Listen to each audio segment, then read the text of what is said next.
인왕산에서 막 피난민들 막 그 다리 건너려고 하는데 한강 다리가 꽝 하고 터지는 걸 두 눈으로 보시고, 그것도 참 사람들이 피난 가는데 다리 끊는 것도 참 그렇죠. 예, 참 전쟁이라는 게 참혹해요. 그거 보고 충격을 받으셔서 야, 이거 난리 났다 싶어가지고 다시 선화관 절로 산에서 내려와서 선화관에 가서 충성 스님하고 같이 있는 스님들한테 서울도 안전하지 못하다. 지금 빨리 우리 다른 데로 도망가자. 아, 야, 다리가 끊겼는데 어떡하냐. 그러면 저기 경기도 광주에 저기 비구니들 절이 있으니까 거기에 산속에 있는 절이니까 글로 일단 도망을 가자. 그래서 선화관에 있는 스님들끼리 충성 스님하고 함께 그 경기도 광주에 있는 비구니 선방 비구니 절에 이렇게 갔답니다. 그 비구니 절에 갔더니 또 거기에 또 스님들 여러분들이 또 같이 피난을 나오신 상황이었대요. 그래서 거기에 이제 서로 이제 앉아가지고 서로 이런 두런두런 대화를 하는데 밖에서는 막 총소리 나고 폭탄 소리 나고 이런저런 얘기하다가 이제 저녁에 늦은 저녁에 아유, 우리가 무슨 힘이 있겠습니까? 그냥 우리 관세음보살 기도나 열심히 합시다. 관세음보살님 도와주십시오. 우리 각자 기도나 열심히 합시다 하면서 이제 밤늦게 서로 헤어지고 각자 방으로 들어갔답니다. 그래서 요 스님께서 자리 이렇게 앞방이었대요. 앞에 있는 방이었대요. 그 절의 앞방에 이렇게 누워서 하염없이 관세음보살을 불렀대요. 관세음보살, 관세음보살. 근데 그렇지 않겠어요? 밖에서 폭탄 떨어지지, 총소리 울리지, 언제 공산당들이 쳐들어와서 사람 죽일 줄 모르지. 답답하니까 그냥 관세음보살, 관세음보살, 관세음보살. 계속 관세음보살을 외우면서 누워있는데 갑자기 귀에서 누가 큰 소리로 뒷방으로 가! 이런 소리가 쩌렁쩌렁 울리더래요. 뒷방으로 가! 이러더래요. 깜짝 놀라가지고 자리에 벌떡 일어나서 아니 왜 뒷방으로 누가 소리 질렀지? 근데 아무리 주변을 둘러봐도 아무도 없더라는 거예요. 근데 분명히 뒷방으로 가라는 소리를 들었대요. 근데 마음이 좀 찜찜하잖아요. 그래서 마음이 찜찜해서 그 뒷방으로 가자고 이제 뒷방으로 이렇게 갔더니 자기 방에서 나와서 뒷방으로 갔더니 충성 스님이 아까 얘기한 충성 큰 스님이 이렇게 앉아가지고 참선을 하고 있더래요. 충성 스님이 이렇게 앉아서 참선하고 있어서 방에 딱 들어갔는데 막 밖에서 땅땅 막 총소리 나니까 이렇게 누우면서 스님 총 위험하니까 옆에 누우세요 이랬대요. 왜냐면 우리 그렇잖아요. 전쟁 나고 총 날리고 하면 이렇게 누워 있어야 되잖아요. 엎드려야 되잖아요. 스님 위험하니까 누워 계세요. 계속 총소리 나지 않습니까? 했는데 충성 스님이 그 대꾸도 안 하고 딱 앉아서 참선하고 있더래요. 그래서 이 스님은 누워가지고 가만히 누워있는데 갑자기 옆에서 따당 하는 총소리 두 발이 큰 소리가 나더래요. 그때서 충성 스님이 이크 놀래가지고 그때 이렇게 누우시더래요. 예? 그러면서 막 총알 소리가 막 다다다다 하고 절에다 막 총을 쏘더래요. 놀래가지고 절에다 총을 쏠 줄 누가 알았겠어요.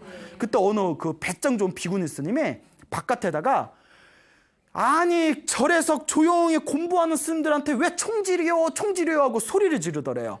그러니까 갑자기 이렇게 총소리가 멈추더니 그 공산당 대장으로 보이는 인민군 대장으로 보이는 사람이 이렇게 걸어오더니 여기 사람들 다 나와보시오 이러더래요. 그 이제 스님들이 다 밖으로 나오니까 문 다 열어보라고 한 뒤에 다 이렇게 보더니 여기 남한군은 없어. 여기는 다 공부하는 스님들만 있지 군인은 없습니다 하니까 그때서 이렇게 돌아가더랍니다. 그래서 다들 이제 가슴을 이렇게 쓸어내리면서 이제 또 각자 방으로 들어가는데 요 스님께서 자기가 원래 쓰던 앞방에 들어가 봤대요. 방을 이렇게 살펴봤는데 그 자리에서 자기가 가슴이 얼어붙는 줄 알았대요. 그러니까 절에다 막 총을 따다다다 쐈다고 했잖아요. 자기 앞방에 이게 총 구멍이 나 있는데 자기가 누워있는 자리를 다 통과했더래요. 만약에 그때 관세음보살 부르면서 뒷방으로 가라는 소리를 못 들었으면 꼼짝없이 누워서 총 맞아서 죽을 뻔했다는 거예요. 이게 누구의 값이다? 관세음보살님, 불보살님의 도움이었다라는 것을 그때 느꼈다고 합니다. 그렇잖아요. 그 누가 뒷방으로 가 이렇게 얘기해 줬겠어요.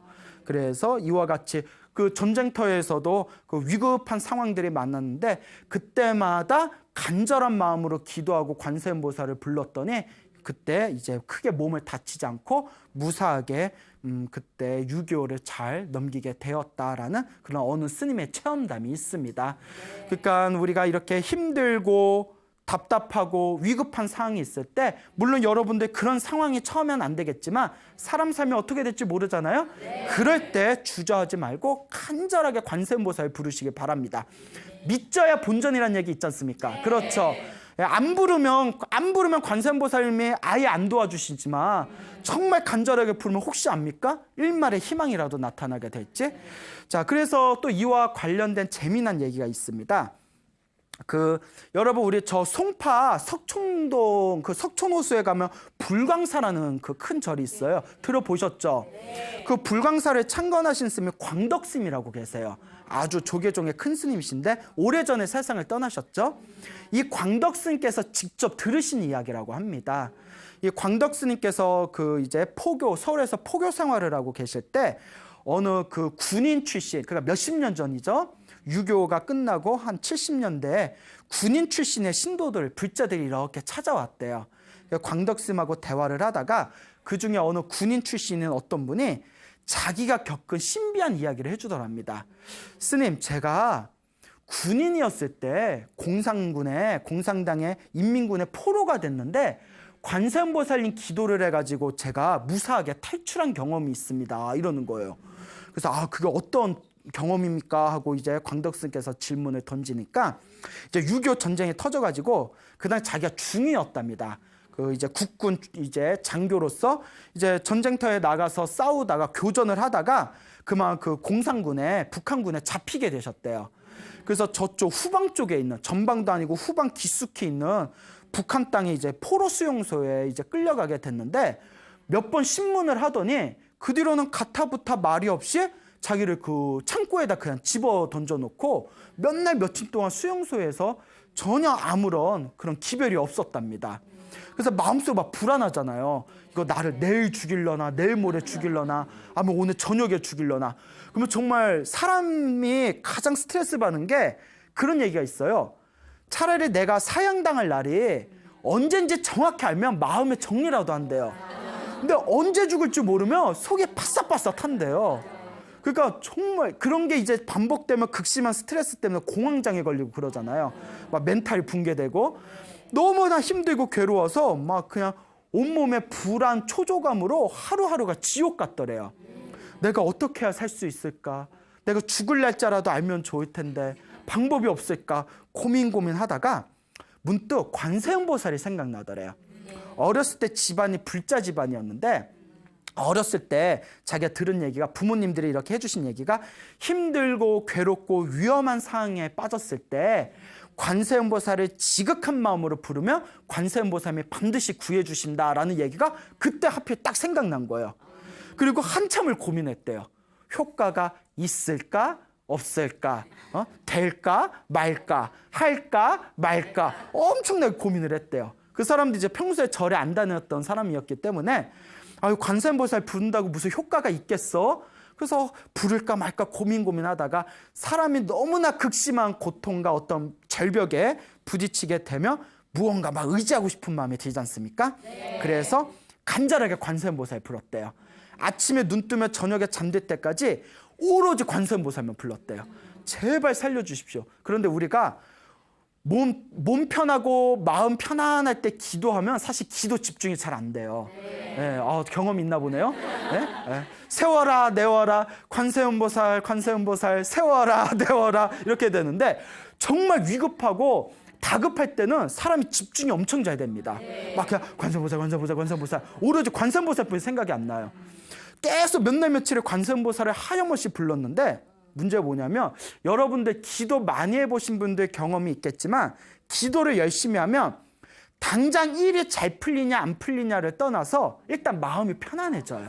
예, 기도해 보셨나 보네요. 예, 자 기도를 하면 마음이 편안해진 게 있습니다. 그러니까 이 사람이 관세음보살을 몇 날 며칠 열심히 불렀더니 일단 불안감과 초조함이 사라지면서 마음이 편안해지고 숨통이 트여서 좋았대요.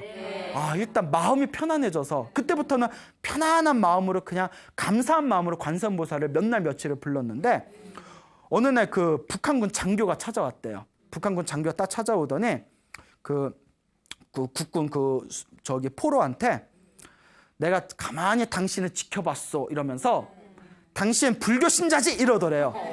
불교 신자지. 그러니까 원래 공산당들은 종교를 안 믿잖아요. 막 부르주아 어쩌고저쩌고 해가지고 그래서 뭐 대답을 못하고 막 머뭇머뭇거렸대요. 난 다 알고 있어 뭐 이러면서 내 며칠 후에 다시 찾아오겠어 이러면서 또 이렇게 가버리더래요. 그래서 뭐야 뭐 이러고 있는데, 그런데 이제 또 며칠 후에 그 공산당 장교가 또 찾아와서 서로 이제 말을 트게 됐대요. 이 얘기 저 얘기 하면서 이제 서로 친해지게 됐는데, 알고 봤더니 자기가 당시 불교 신자지 하고 알아챈 공산당 그 장교가 집안이 오랫동안 불자 집안이었다는 거예요. 그러니까 그 국군 포로가 맨날 뭐 중얼중얼 관세음보살 하니까 아 불자구나 하고 이제 뚫어본 거죠. 그리고 자기도 불교 신자다 하면서 나중에 속마음을 털어놓더랍니다. 실은 우리 집안 사람들 다들 월남했다. 가족들이 다 월남했고 내가 지금 북한군 장교지만 요 북한은 아닌 것 같다. 이거는 옳지 못하다. 어차피 가족들도 월남했으니 사실 나도 월남 계획이 있다. 내가 당신을 몰래 풀어줄 테니까 우리 같이 월남하자. 그 사람 또 국군 장교니까 또 자기하고 같이 월남하면 또 이렇게 또 대우를 받을 수 있지 않을까요? 그러니까 이런 대화를 다 한 뒤에 몇 날 며칠 내가 도와주겠다 해가지고 그 약속한 날짜가 되었을 때 북한군 옷을 가져왔대요.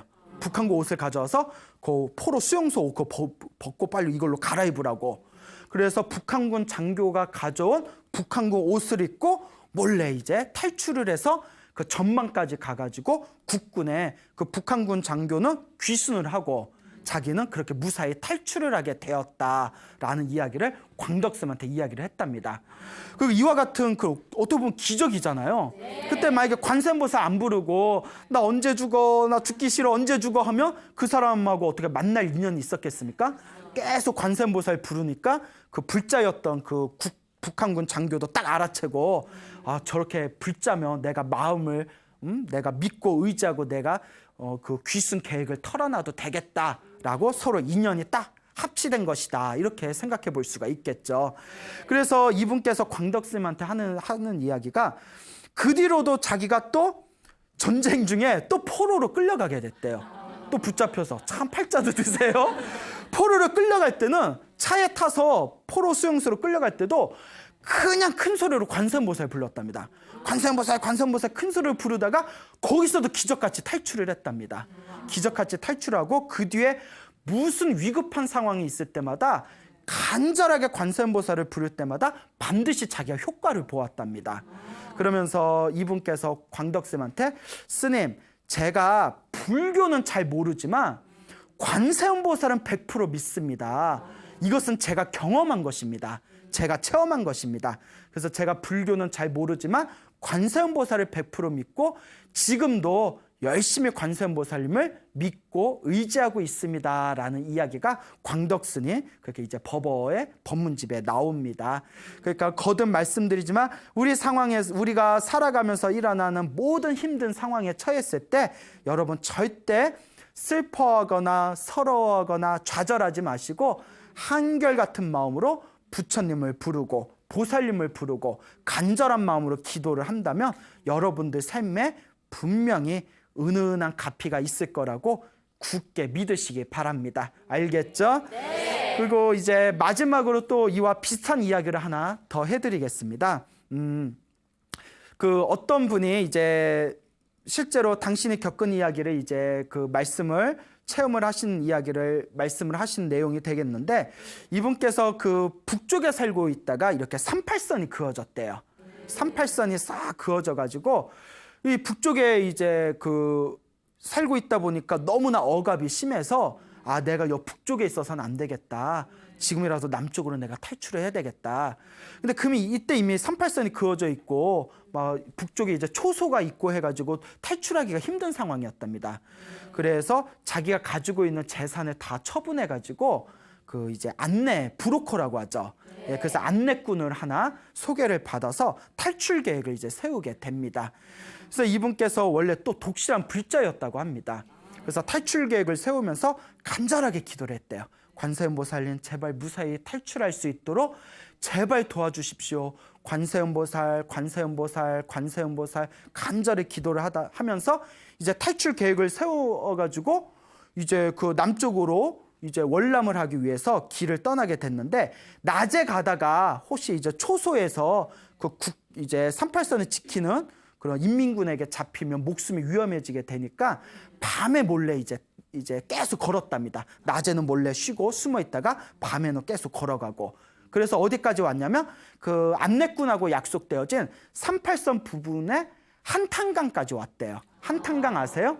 그래서 한탄강에 딱 왔는데 그 강을 건너려면 가장 이제 좋은 방법이 이제 몰래 뱃사공을 사가지고 배를 타서 그 강을 건너는 게 가장 안전한 방법이었대요. 왜냐면 그 위에 남쪽으로 가는 철로가 있는데 철로에는 북한군 초소가 있어가지고 철로 쪽으로 걸어가다가 바로 총살당하기 십상이라서 몰래 밤에 야음을 틈타가지고 배를 타서 그 강을 건너야 되는데 3일 동안에 기다렸답니다. 3일 동안에 기다려서 안내꾼하고 이제 접선이 돼서 내일 새벽 3시에 새벽에 늦은 이제 그 밤에 이제 뱃사공이 그 배를 가지고 그 만나기로 한탄강 그 부근에서 만나기로 이야기가 다 짜여지게 됩니다. 그래서 이제 새벽 3시까지 기다려야 되니까 이제 낮에 몰래 숨어 있다가 밤늦게 그 만나기로 한 데 이렇게 가가지고 가만히 기다리고 있는데 그때가 이제 새벽 12시가 넘어가고 이제 새벽 3시에 만나기로 해서 남는 시간에 막 두렵고 초조한 마음에 관세음보살을 계속 불렀대요. 관세음보살, 관세음보살, 관세음보살 부르다가 너무나 몸이 피곤하다 보니까 기다리다가 깜빡 잠이 들었대요. 깜빡 이렇게 잠이 들었는데 그 짧은 순간에 자기가 평소에 모시고 있었던 관세음보살님 불상이 있었는데 자기가 모시고 있던 조그만 관세음보살님 불상하고 똑같이 생긴 분이 꿈에 나타났대요. 꿈에 딱 나타나더니 그 약속한 백사공은 믿을 사람이 못 된다. 철로로 도망가라 하고 꿈에 딱 한마디 딱 이렇게 내뱉고는 꿈에서 딱 깨버린 거예요. 그때 시계를 봤더니 새벽 2시래요. 1시간 남았잖아요. 그때 뭐 엄청나게 갈등을 생깁니다. 분명히 꿈에 관세음보살님하고 똑같은 분이 나타나서 야, 그 뱃사공은 믿을 사람이 못 된다. 철로로 가라 했는데 철로는 또 철로가 굉장히 위험한 거기에 초소가 있어가지고 굉장히 위험한 지역이거든요. 그러니까 고민이 되는 게 꿈을 따를 것인가. 근데 꿈이 자기가 착각일 수도 있잖아요. 이럴 때 얼마나 고민되겠어요. 꿈을 따를 것인가. 근데 또 꿈이 개꿈이야 무시하기에는 관세음보살님하고 똑같은 분이 나타나서 뱃사공은 위험하다 이래버리니까 1시간 내내 막 갈등이 때리는 거예요. 어떻게 해야 되지? 어떻게 해야 되지? 여러분들 같으면 어떻게 하시겠어요? 어떻게 하시겠어요? 고민되겠죠? 네. 이럴 때는 한 가지 방법뿐이 없습니다. 동전 던지기 하시든가 인생 어차피 한 방이야 막 이러면서. 근데 정말 기도를 열심히 한 사람이라면 꿈에 관세음보살이 나타나서 그런 얘기를 했는데 결코 그냥 이거 꿈인데 개꿈이 아니야? 이렇게 무시해버릴 수가 없죠. 정말 기도를 열심히 한 사람이라면. 분명히 내가 기도를 열심히 했으니까 관세음보살이 나타나 줄 것이다. 그래, 나는 죽어도 관세음보살이 믿겠다. 그도 죽으면 얼굴은 얼마나 억울할까? 그리고는 과감하게 배를 포기하고 철로로 갔답니다. 철로로 딱 갔는데 멀리 초소가 보이는 거예요. 그 철로는 이제 완전 벌판이니까 거기 이제 지나가면 다 보일 거 아니에요. 에라이 모르겠다 하고는 여기까지 왔는데 철로를 이렇게 기어갔대요. 차마 걸어갈 용기는 없고 살그머니 기어갔는데 여러분 혹시 기어가 본 적 있어요? 없어요? 여러분 한번 집에 갈 때 조금만 기어가 보세요. 엄청나게 힘들어요. 엄청나게 힘듭니다. 저희도 군대 가면 이렇게 이제 이거 포복, 낮은 포복 뭐 있잖아요. 군대 갔다 오셨나요? 엄청 힘들잖아요. 되게 힘들죠. 조금만 해도 막 컥컥대고. 그러니까 그 철로를 이렇게 기어갔는데 희한하게 그 초소에 사람이 있는지 없는지 아무도 관심을 기울이지 않더래요. 여하튼 무사히 그 철로를 넘어가지고 무사하게 월남에 성공을 하게 됩니다.